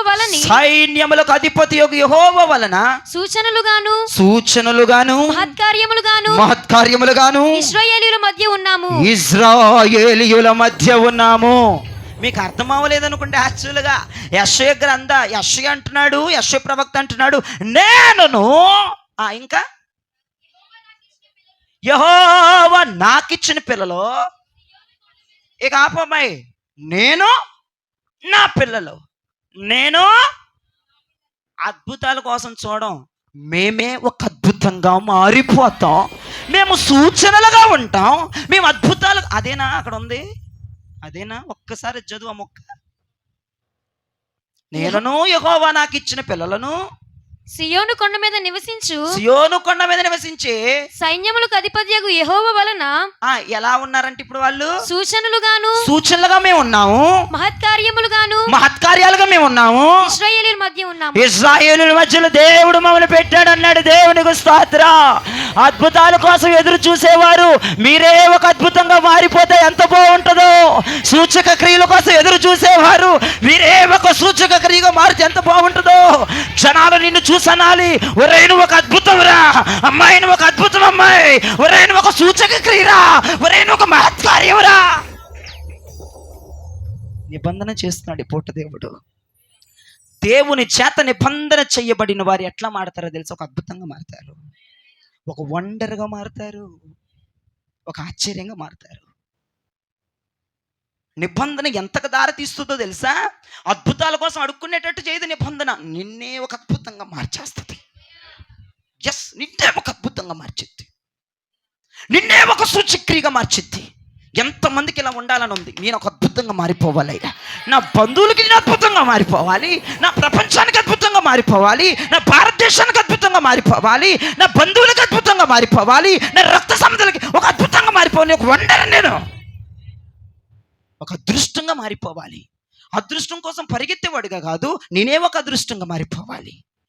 ఓ స్వస్థత కోసం పరిగెత్తేవాళ్ళ కాదు, నాలోనే స్వస్థత వరం ఉండిపోవాలి. నేనే ఒక అద్భుతం, నేనే ఒక సూచక క్రియ, నేనే ఒక ఆశ్చర్య క్రియ. ఈ భక్తి చేయండి పూట నుంచి. అంత ఇన్ని సంవత్సరాలు అద్భుతాలు జరగాలని ప్రార్థన చేసావు, ఈ పూట నుంచి నన్నే ఒక అద్భుతంగా మార్చమని. అద్భుతంగా ఎలా మారతావు నువ్వు? నిబంధన చెయ్యబడాలి. దేవునికి స్తోత్రం చెప్పండి. నిబంధన చెయ్యబడితేనే నువ్వు అద్భుతంగా మారతావు, నువ్వు ఒక సూచన క్రియగా మారతావు, నువ్వు ఒక మహత్కార్యంగా మారతావు. దేవుడికి స్తోత్రం కలుగునుగా. ఇక మూడో విషయంలోకి వచ్చేద్దాం.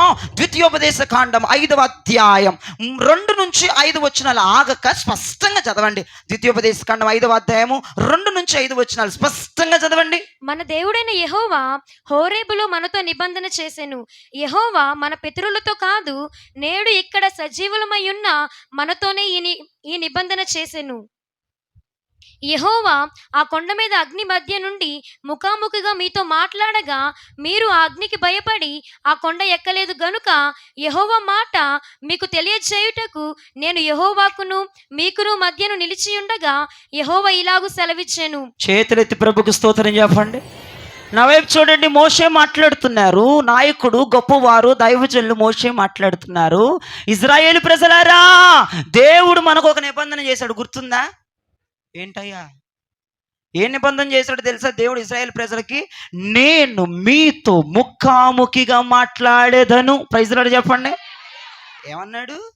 మోషే ఒక్కడితో మాట్లాడతానన్నాడు, ప్రజలందరితో మాట్లాడతానన్నాడు. ప్రజలందరితో మాట్లాడతానన్నాడు. ఎవరు పోగొట్టుకున్నారు ఆ వరాన్ని, ఆ కృపని? దరిద్రపు మంది పోగొట్టుకున్నారు ఇశ్రాయేలు ప్రజలు. ఏమన్నారో తెలుసా? వామ్మో, ఆయన సినాయి పర్వతం మీదకి దిగొస్తేనే మా గుండె జల్లంది, అంత ప్రవాహ జలముగా దిగొచ్చాడు, అంత అగ్ని స్వరూపుడే దిగొచ్చాడు అయ్యా. ఆయన దిగొస్తేనే మా గుండెలో రాయబడింది, ఆయన మాట్లాడితే ఆటోటాక్లు వచ్చేస్తాయి. మోషే నువ్వే వెళ్ళి మాట్లాడి నువ్వే తీసుకురా సమాచారం అన్నారు. దేవుడు ఇక ఏమనుందా? ముఖాముఖిగా మాట్లాడితే మా పాపాలు బయటపడిపోతే మేము కాలి బూడిదైపోతాం, బలేటోళ్ళలాగా ఉన్నాం, ఆ నిబంధన నీతో చేయమను, మాతో వద్దన్నారు. దేవునికి స్తోత్రం చెప్పండి. అప్పుడు దేవుడు మోషేకి నిబంధన చేశాడు. మోషేని దేవునికి ప్రజలకి మధ్యవర్తిగా పెట్టాడు. అది ఆ పూట ఒక నిబంధనగా మారింది. అంటే నేను ఏం చెప్తున్నానంటే, ప్రజలు దేవుడు చేసిన నిబంధన తిరస్కరించి దాన్ని తోసేశారు. ఎందుకంటే ఆయన ముఖం దిగొస్తేనే గుండెలు జల్లున్నాయి. మాట్లాడితే మేము బతకము, ఆయన అగ్నిదేవుడు, అగ్నితో ఉన్నాడు, ఆత్మస్వరూపి, మా వల్ల కాదు, మా పాపాలు బయటపడిపోతాయి, మా రోగాలు బయటపడిపోతాయి, మా జబ్బులు బయటపడిపోతాయి, మా సుప్పనత్తనాలు బయటపడిపోతాయి, మేము చచ్చిపోతాం క్షణిక మాత్రంలో. మోషే ఆ పని వద్దయ్యా, నువ్వే కొండ మీదకి వెళ్ళి ఎన్ని రోజులు ఉంటావు, ఉండి ఆ వాక్యం ఏం చెప్తున్నాడో మాకు చెప్పు, మేము బాగుపడి బ్రతుకుతాం. అప్పుడు దేవుడు నీకును దేవునికి మధ్య ఒక దైవజనుణ్ణి మీకు నిబంధనగా పెట్టాడు దేవుడు. ప్రైజ్ లార్డ్ చెప్పండి. ఒక దైవజనుణ్ణి దేవుడు మీకు ఒక నిబంధనగా పెట్టాడు ఆ రోజుల్లో. లేకపోతే అందరితో మాట్లాడేస్తాను అన్నాడు దేవుడు. వినండి వినండి వినండి, అందరితో మాట్లాడేస్తాను మోషే నేను అలా చెప్పన్నాడు. వాళ్ళేంటి ఒప్పుకోలే, మాతో మాట్లాడొద్దయ్యా, వస్తేనే ఒకలాగుంది, మాట్లాడితే మేము చచ్చిపోతాం, ఆటో ట్యాక్లు ఉన్నాయి మాకు వద్దన్నారు. కాబట్టి దైవజనుడిని ఆ రోజుల్లో నుంచి ఈ రోజు వరకు ఒక నిబంధనగా దేవుడు పెట్టేశాడు. దేవునికి స్తోత్రం. ఇక మూడో విషయం నేను చెప్పడానికి వస్తే, నిబంధనలో ఉన్న వారికే దైవజనుడు దొరుకుతారు. ప్రైజ్ లార్డ్ చెప్పండి. ఎవరైతే నిబంధనలో ఉంటారో దైవజనుడు వారికి ఇచ్చేటువంటి ఆఫర్కి ఇచ్చేస్తాడు దైవజనుడు. వాళ్ళకి ఒక గిఫ్ట్గా ఇచ్చేస్తాడు దైవజనుడిని వాళ్ళకి. దేవునికి స్తోత్రం. మీరు నిబంధనలో ఉండాలి. మీరు నిబంధనలో ఉంటేనే దైవజనుడు నీవాడు, నిబంధనలో ఉంటేనే దైవజనుడు మీవాడు. నువ్వు నిబంధనలో ఉంటేనే దైవజనుడు నీవాడవుతాడు. నువ్వు నిబంధనలో ఉండాలి. మా దైవజనుడు, మా అయ్యా, మా నాన్న అంటే కుదరదు. నువ్వు నిబంధనలోకి రావాలి. దేవుడు నీతో చేయబడిన నిబంధనలోకి వస్తే ఒక నమ్మకమైన దైవజనుడిని నీకు దేవుడు కనెక్ట్ చేస్తాడు. దేవునికి స్తోత్రం. చెప్పుకుంటూ తిరిగితే కుదరదుగా. మా పాస్టర్ గారి పేరు అది, మా పాస్టర్ గారి పేరు ఇది అనుకుంటూ తిరిగితే కుదరదుగా. అసలు దేవుడు ఆ దైవజనుడు నీకు అపాయింట్ చేశాడా లేదా, నీతో ముద్రించాడా లేదని తెలియాలిగా. అయితే నువ్వు నిబంధన చేయగలిగితే, దేవుని చేత నువ్వు నిబంధన చేయించుకోగలిగితే దైవజనుడిని దేవుడు నీకు ఆఫర్ కింద ఇస్తాడు. దేవునికి స్తోత్రం. దైవజనుడు లేని ప్రయాస వ్యర్థం, దైవజనుడు లేని ప్రార్థన వ్యర్థం, దైవజనుడు లేని ప్రయాస పరలోక రాజ్యానికి నిన్ను తీసుకెళ్ళి. రేపటి రోజున పరలోక రాజ్యం వెళ్తే సాక్ష్యం చెప్పేది ఎవడు? వెళ్ళిపోతావా నేను సాక్ష్యం చెప్పకుండా? నువ్వు అస్సలు సచ్చిన ఎడంకాలు కూడా పెట్టినవాడు దేవుడు నిన్ను. ఈ మాట మాత్రం గుండెల మీద చెరగనక్షరాలతో రాసుకోండి. దైవజనుడు నీ గురించి సాక్ష్యం ఇవ్వకుండా నీవు లోపలికి అడుగు పెట్టేదే లేదు. కాబట్టి నీవు నిబంధన చేయబడు. దేవుడు నీ నిబంధనలో నా పేరు రాసి మనల్ని జత చేయబోతున్నాడు పరిశుద్ధాత్ముడు. కాబట్టి మొదటి నిబంధన నోవాహుతో చేశాడు, రెండవ నిబంధన మోషేతో చేశారు, మూడవ నిబంధన ఇశ్రాయేలు ప్రజలతో చేశారు. కానీ వారు తిరస్కరించారు. అయినప్పటికీ దైవజనుడిని దేవుడు వారికి ఇచ్చాడు. దేవునికి స్తోత్రం. మొదటి నిబంధనలోనేమో ఉగ్రత నుంచి తప్పించబడ్డారు. రెండవ నిబంధనలో ఏం చేయబడ్డారండి? వాళ్ళే ఒక అద్భుతంగా మారిపోయారు. మూడవ నిబంధనలో ఒక మంచి నమ్మకమైన నాయకుడు వారికి దేవుడు అపాయింట్ చేశాడు. దేవునికి మహిమ కలుగునగా. కాబట్టి ఉన్నది ఉన్నట్టు చెప్పే దైవజనుడిని దేవుడు అపాయింట్ చేశాడు. దేవునికి మహిమ కలుగుగాక. కాబట్టి మనం ఏ ప్రజలమట? నిబంధన ప్రజలం. దేవునికి మహిమ కలుగుగాక. ఇక మీరు చూస్తే ప్రసంగాలు అనేకమైనవి వినొచ్చు. మనం యూట్యూబ్లో కొట్టండి, మీకు ఇష్టమైన దైవజనుడు మెసేజ్లు కొట్టి వినొచ్చుగాక. తండ్రులు ఎంతమంది ఉంటారు? తండ్రులు ఎంతమంది? ప్రసంగికులు ఎంతమంది? ప్రసంగికులు ఎంతమంది? అనేకులు. తండ్రులు కలిగి ఉండాలి. తండ్రిని కలుగుంటే తండ్రిని కలిగి ఉండాలి. దేవునికి స్తోత్రం. యూట్యూబ్లో మీరు కొట్టి ప్రసంగాలు వినండి, కానీ మీకు తండ్రి ఉండాలా, ఆదరించేవాడు ఉండాలా, బుద్ధి చెప్పేవాడు ఉండాలా, సరిచేసేవాడు ఉండాలా, గద్దించేవాడు ఉండాలా, పెట్టేవాడు ఉండాలా. దేవునికి మహిమ చెల్లుగాక. అందుకే పౌలు గారు అన్నారు మొదటి కొరింథీయుల పత్రికలో 4వ అధ్యాయం 15వ వచనంలో అపోస్తలుడైన పౌలు మాట్లాడుతూ అంటాడు. మొదటి కొరింథీయులకు రాసిన పత్రిక 4వ అధ్యాయం 15వ వచనం, క్రీస్తునందు మీకు ఉపదేశకులు 10,000 మంది ఉన్నను, మీకు ఉపదేశకులు 10,000 మంది ఉన్నినా తండ్రులు అనేకులు లేరు. తండ్రులు అనేకులు లేరు. చేతులెత్తి స్తోత్రం చెప్పండి. మీకు వాక్యం చెప్పేవాళ్ళు బోల్డ్ మంది ఉన్నారు. యూట్యూబ్ ఓపెన్ చేస్తే విస్తరించి వస్తాయి వాక్యాలు. తండ్రి ఒక్కడే. తిరుగు ప్రపంచం అంతా తండ్రిని సంపాదించుకో. పెట్టేవాడిని కొట్టేవాడిని సంపాదించుకో. నువ్వు ధన్యకరంగా జీవిస్తావు భూప్రపంచం మీద. కాబట్టి నాయకుడు ఒక్కడే, తండ్రి ఒక్కడే, బోధకులు ఉపదేశించేవారు అనేకులు. నేను మిమ్మల్ని కనున్నానంటాడు పౌలయ్య. దేవునికి స్తోత్రం. నేను మీకు తండ్రిని. కళ్ళబొల్లు కబుర్లు చెప్పేవాళ్ళు బోల్డ్ మంది ఉన్నారు భూప్రపంచం మీద. ఒరే బాబా, ఈ వాక్యం వింటున్నా, ఆ వాక్యం వింటున్నా, అయ్యే వాక్యం ఈ వాక్యం కాదురా బాబా. తండ్రి ఉన్నాడని దజ్జాగా చెప్పుకునే కృపను పొందుకోవాలి. నన్ను కొట్టే తండ్రి ఉన్నాడు, మందగించే తండ్రి ఉన్నాడు, పెట్టే తండ్రి ఉన్నాడు, నాకు గాయములైతే తుడిచే తండ్రి ఉన్నాడు, కట్టే తండ్రి ఉన్నాడు. ఆ రసి కారితే అదిగో చీ అనుకోకుండా, ముక్కు మూసుకోకుండా ఆ రసిని తీసివేసే తండ్రి ఉన్నాడు, ఆ చీమను పిండేసే తండ్రి ఉన్నాడు, ఆ చీమను బయటికి లాగే తండ్రి ఉన్నాడు, నాకు కట్టే తండ్రి ఉన్నాడు, మందేసే తండ్రి ఉన్నాడు, ముద్దు పెట్టే తండ్రి ఉన్నాడు, కడుపు నిండేదాకా పెట్టే తండ్రి ఉన్నాడు, గుండెల మీద పండ పెట్టుకునే తండ్రి ఉన్నాడు. రషు నీకు ఉపదేశకులు బోలెడు మంది ఉన్నారు భూప్రపంచాల మీద. కలుపులు కబుర్లు చెప్పేవాళ్ళు, పిట్ట కథలు చెప్పేవాళ్ళు బోల్డ్ మంది. తండ్రి ఒక్కడే. ఈ తండ్రి, నీవు నిబంధన చేయబడితే ఈ తండ్రి పూట నీకు ఇవ్వబడతాడు. దేవునికి స్తోత్రం. నువ్వు చెప్పుకొని తిరిగినంతసేపు ఇవ్వబడినట్లు కాదు. నువ్వు ఎప్పుడైతే నిబంధన చేయబడతావో, మోషే ఇశ్రాయేలు ప్రజలకి అప్పుడు ఎలా మార్చబడ్డాడంటే ఒక తండ్రిగా మార్చబడ్డాడు. Praise the lord. ఇక్కడ అపోస్తలుడైన పౌలయ్య అంటున్నాడు, సంఘంతో మాట్లాడుతున్నాడు, మీరు అనేక మంది వాక్యాలు వింటున్నారు, నేను మాట్లాడట్లేదు ఈ మాట. ఇక్కడ అపోస్తులైన పౌలయ్య సంఘంతో అంటున్నారు, అనేక మంది ఉపదేశించే వాళ్ళు మీకున్నా తండ్రి మాత్రం ఒక్కడే, ఆ ఒక్కడిని నేనే మిమ్మల్ని కన్నాను అంటున్నాడు. దేవునికి స్తోత్రం. కాబట్టి తండ్రిని సంపాదించుకునే నిబంధన ఇది. ఎన్నో నిబంధన? తండ్రిని సంపాదించుకునే నిబంధన. చెప్పే వాళ్ళని సంపాదించుకోవద్దమ్మా, తండ్రిని సంపాదించుకో. అందరూ చెప్తారు, రేపు నీ కొడుకు చెప్తాడు, ఏ రానక్క మీ అబ్బాయి కూడా చెప్తాడు రేపు రాజన్న. చెప్పేవాళ్ళు కదా మనకు కావాల్సింది. మనకి గాయం అయితే సీయం పడితే దగ్గరుండి ముక్కు మూసుకోకుండా సీవుని పిండి మందేసి కట్టేవాడు సంపాదించుకో, అది గొప్ప. ఓ ఈనేత్తనా ఇను ఇంటమే పనేక ఇంటమే పని. ఏడి తండ్రేడి? మందకిచ్చేవాడు, బుజ్జకిచ్చేవాడు. మందకిస్తే నీకు నచ్చదు, బుజ్జకిస్తే నచ్చిద్ది, మందకిస్తే నచ్చదు, ఒక దెబ్బెత్తే నచ్చదు. మరి ఆడే తండ్రి. తండ్రి అన్ని పాత్రలు పోషించాలి. నువ్వు ప్రయోజకుడు అవ్వాలంటే పెట్టాలి, అరిగిందాక తన్నాలి. తప్పు చేస్తే తన్నించుకోవాలి, పెట్టించుకోవాలి, కడుపు నింపించుకునేలాగా చేయాలి. నువ్వేదో ఒక సోది వేషాలు ఎత్తే పడిపోతే మరి కట్టేది కూడా తండ్రే కదా. దేవునికి స్తోత్రం చెప్పండి. అందుకే 4వ నిబంధన దైవజనునితో ప్రభు చేశాడు. దేవునికి స్తోత్రం. అంటే దేవునికిని ప్రజకి మధ్య ఎవరిని పెట్టాడు? దేవుడు తండ్రిని పెట్టాడు. దేవునికి స్తోత్రం చెప్పండి. తండ్రి, దైవజనులు అనేకులు, తండ్రి ఒక్కడే. ప్రతి బాధను అర్థం చేసుకోగలిగిన వాడి పేరు తండ్రి. ప్రైజ్ ది లార్డ్ చెప్పండి. ఇప్పుడు 4వ నిబంధన యెషయా గ్రంథం 59వ అధ్యాయము 21వ వచనం.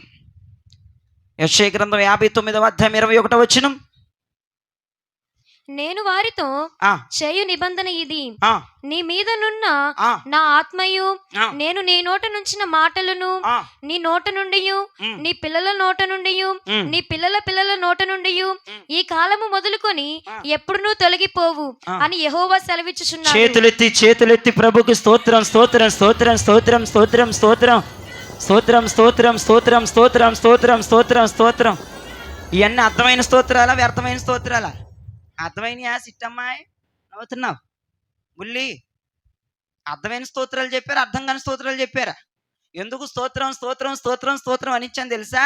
దేవుడు ఇక్కడ ఒక నిబంధన చేశాడు. ఏ నిబంధన అంటే, యెషయా నీ నోట నా మాటలుంచి, నీ నోటనే కాదురా బాబు, నీ పిల్లల నోట నా మాట నుంచి, నీ పిల్లల నోటనే కాదురా వాళ్ళ పిల్లల నోట నా మాటలుంచి వాళ్ళు తొలగిపోకుండా నేను నిబంధన చేస్తున్నాను. ఈ JHS మినిస్ట్రీస్లో ఉన్న తల్లిదండ్రులకు ఒకటే చెప్తున్నా, గుండెల మీద చేసుకొని పడుకో. నీ పిల్లలు వాక్యములో నడవబోతున్నారు. నీ పిల్లలు తొలగిపోరు. వాక్యం ముందు నీ పిల్లలు స్థిరమవబోతున్నారు. ఆయన మాటలు నీ నోట్లో ఉంచి, ఆయన మాటలు నీ పిల్లల నోట్లో ఉంచి, ఆయన మాటలు వాళ్ళ పిల్లల నోట్లో ఉంచి తొలగిపోకుండా చెక్కు చెదరకుండా నిలబెడతాడట. అదే దేవుడు చేస్తున్న 4వ నిబంధన. ఆమేన్, హల్లెలూయా.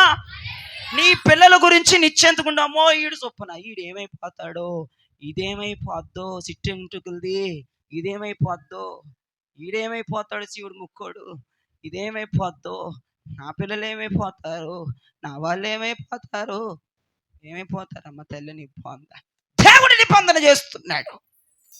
దేవుని మాట నీ పిల్లల నోట పెడతాడట. నీ పిల్లలు తప్పిపోరుది యేసు రక్తమే చేయ. నీ పిల్లలు ఒకే దాటి మీద నడవబోతున్నారు. ఎందుకంటే దేవుడు ఒక నిబంధన నీకు, నీ పిల్లలకి, వాళ్ళ పిల్లలకు కూడా చేయబోతున్నాడు. తప్పిపోరాళ్ళు. దేవునికి స్తోత్రం.